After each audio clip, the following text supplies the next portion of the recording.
Halo, assalamualaikum warahmatullahi wabarakatuh. Apa kabar teman-teman?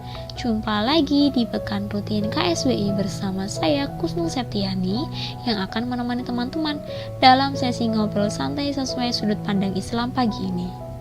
Siapa yang waktu kecil suka main boneka? Cuma angkat tangannya.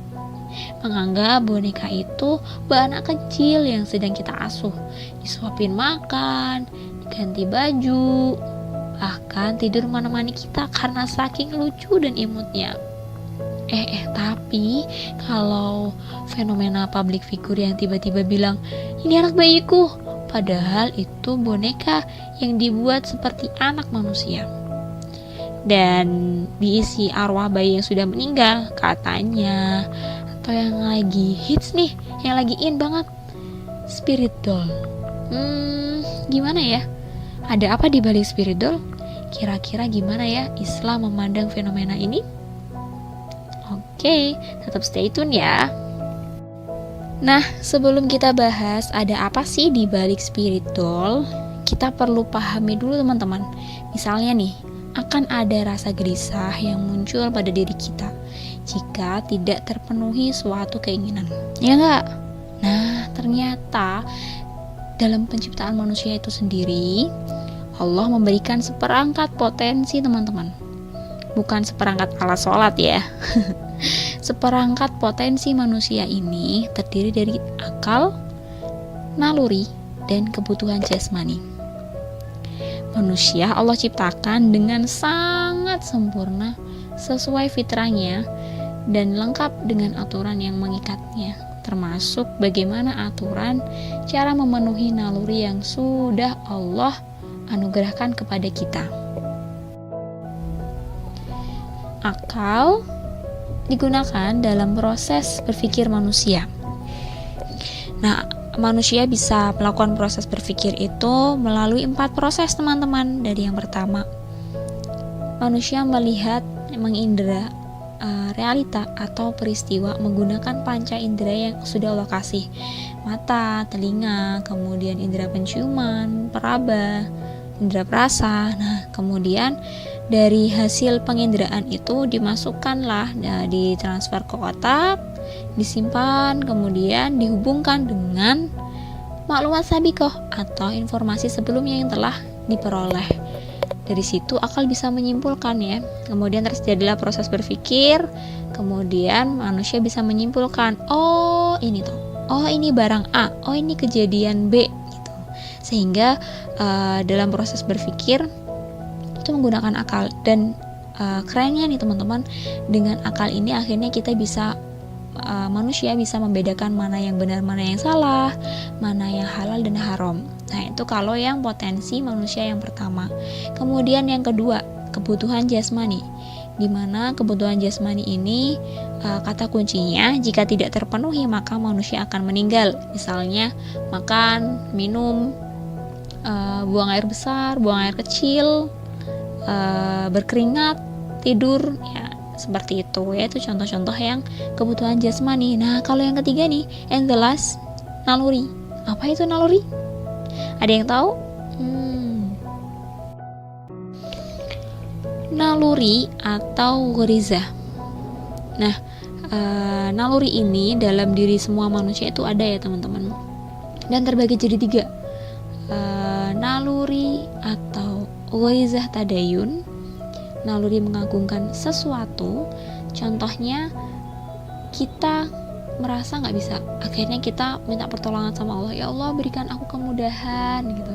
Jadi mengagungkan sesuatu itu karena kita menganggap ada yang lebih kuat, ada yang lebih hebat dari kita. Terus kemudian naluri bako atau naluri eksistensi. Contohnya kita pengen jadi juara nih, kalau kita lagi perlombaan tuh pokoknya aku harus jadi juara. Nah, itu contohnya kita naluri eksistensi. Atau mempertahankan diri dari ancaman, atau barang kita diambil sama orang terus kita berusaha untuk mempertahankan barang milik kita. Dan yang ketiga adalah ghorizah nau atau naluri kasih sayang, dimana naluri kasih sayang ini contohnya kita suka dengan lawan jenis, kita berbuat baik sama orang tua kita, kita peduli itu sama orang lain, ya kita sayang sama adik kita. Nah, itu contoh-contoh dari ghorizah nau atau naluri kasih sayang. Dan ketiganya harus dipenuhi teman-teman, karena jika tidak pasti akan timbul akan menimbulkan kegelisahan, kita tuh nggak tenang, kita resah. Dan pemenuhannya harus benar sesuai apa? Sesuai Islam, agar tidak menimbulkan malapetaka jangka panjang. Ghorizah nau atau naluri kasih sayang. Setiap manusia mempunyai naluri ini ya teman-teman.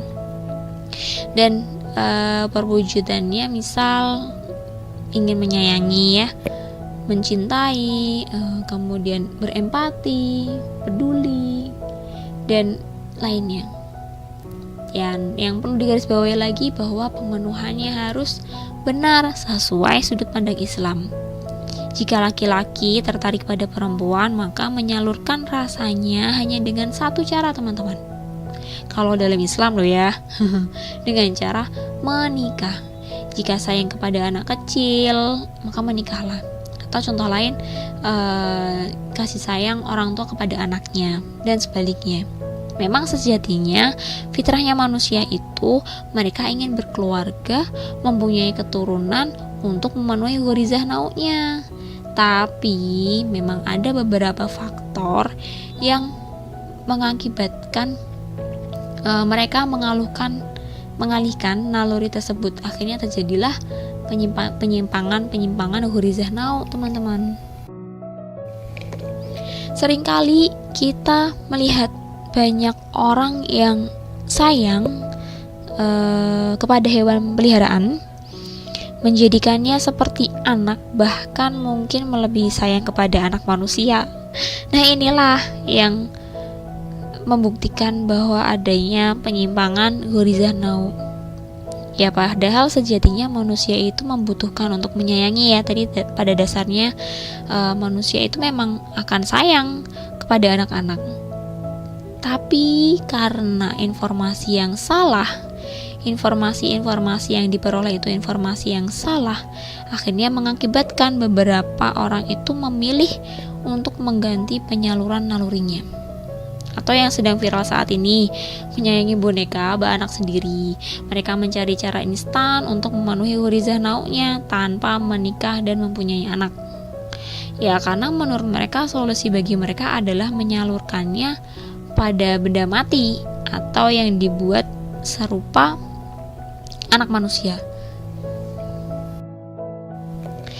Di sisi lain, tadi ya ada penyimpangan ghorizah nau. Ternyata kalau teman-teman lihat di balik fenomena spirit doll ini, teman-teman, ada penyimpangan akidah di sana, yang dimana menyatakan bonekanya diberi arwah, kemudian katanya boneka tersebut dapat menjadikan pemiliknya itu jadi lebih semangat beribadah, bersedekah ya layaknya anak yang mengajak kepada orang tuanya untuk melakukan sebuah kebaikan.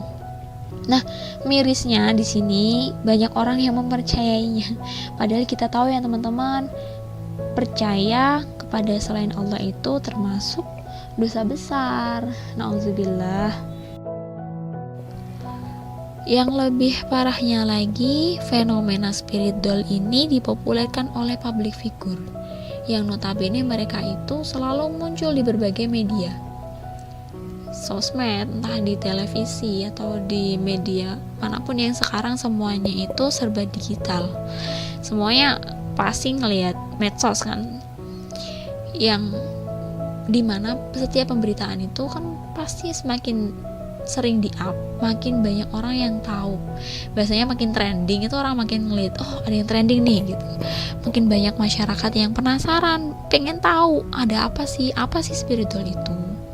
Yang bahayanya dimana kalau ada keinginan ya, muncul keinginan untuk memiliki spiritual ini. Inilah teman-teman, jika dalam Islam pentingnya penjagaan media agar konten atau fenomena yang muncul itu tidak merusak akidah dan keimanan kita kepada Allah Subhanahu wa Ta'ala. Lalu kenapa makin banyak sih berita atau konten atau fenomena yang merusak akidah orang Islam sih? Mari kita lihat dari sudut pandang lain yang menjadi akar permasalahan ini, teman-teman. Ternyata fenomena spiritual itu merupakan salah satu kasus sosial karena adanya sekuler kapitalis yang dijadikan sebagai pandangan hidup, sehingga lahirlah asas kebebasan, di mana aturan yang berkembang di masyarakat itu adalah memisahkan agama dari kehidupan, sehingga muncullah yang namanya jimat, ya kan? cincin aki ya, sejenisnya ya. Kalau seperti sekarang ya spirit doll itu tadi, teman-teman. Agama hanya boleh mengatur perihal ibadah mahdoh semata. Belum lagi pemikiran kapitalis yang menancap pada masyarakat yang menjadikan semua hal yang menghasilkan uang kenapa enggak dilakuin gitu ya, entah dengan pakai cara yang salah bahkan diharamkan oleh Allah. Maka dari sinilah standar perilaku masyarakat menjadi bebas, liberal atau alias kebebasan, ya suka-suka gue gitu. Maka yang terjadi adalah apa, teman-teman? Kerapuhan akidah Islam. Gak pede dengan identitas keislamannya, gak bangga pakai aturan Islam. Ya, kalau bahasa anak muda yang sekarang itu insecure, teman-teman. Padahal kalau kita tengok firman-Nya Allah, jauh sebelum manusia itu ada, Allah sudah memperingatkan, teman-teman. Di Quran surat Al-An'am ayat 116. A'udzu billahi minasyaitonir rajim. Bismillahirrahmanirrahim. Wa in tuti' aktsara man fil ardi yudilluka an sabilillah iyattabi'una illa dhanna wa inhum illa yakhrusun. Yang artinya, dan jika kamu mengikuti kebanyakan orang di bumi ini, niscaya mereka akan menyesatkanmu dari jalan Allah. Yang mereka ikuti hanya persangkaan belaka, dan mereka hanyalah membuat kebohongan. Jadi, tidak ada pilihan lain ya, teman-teman. Back to Allah rules. Berbagai kerusakan yang meresahkan terjadi saat ini akibat sistem atau aturan buatan akal manusia yang melampaui batas. Perlunya kita pelajari hakikat kehidupan dengan bertanya langsung kepada yang memberi kehidupan. Salurkanlah ghorizah nau dengan cara yang benar agar tercipta ketenangan. Jika sudah siap, menikahlah. Jika belum, segera persiapkanlah. Allah telah memberikan seperangkat aturan yang sempurna untuk menyalurkan rasa kasih sayang kita agar manusia tidak resah, tidak terjerumus dalam dosa. And the last, ingatlah bahwa apa yang kita lakukan semua akan Allah mintakan pertanggungjawaban. Jadi, yuk ngaji, ubah informasi. Banyak yang melakukan bukan berarti itu sebuah kebenaran. Hati-hati dengan pembenaran. Ngaji bersama remaja KSWI, remaja peduli memberi solusi sesuai sudut pandang Islam. Cukup sekian ya teman-teman, ngobrol santai pagi ini. Semoga Allah menjaga dan lindungi kita dimanapun kita berada. Yuk naikkan level keimanan kamu. Saya mohon maaf jika ada salah dan khilaf. Jumpa lagi di pekan rutin KSWI selanjutnya. See you. Wassalamualaikum warahmatullahi wabarakatuh.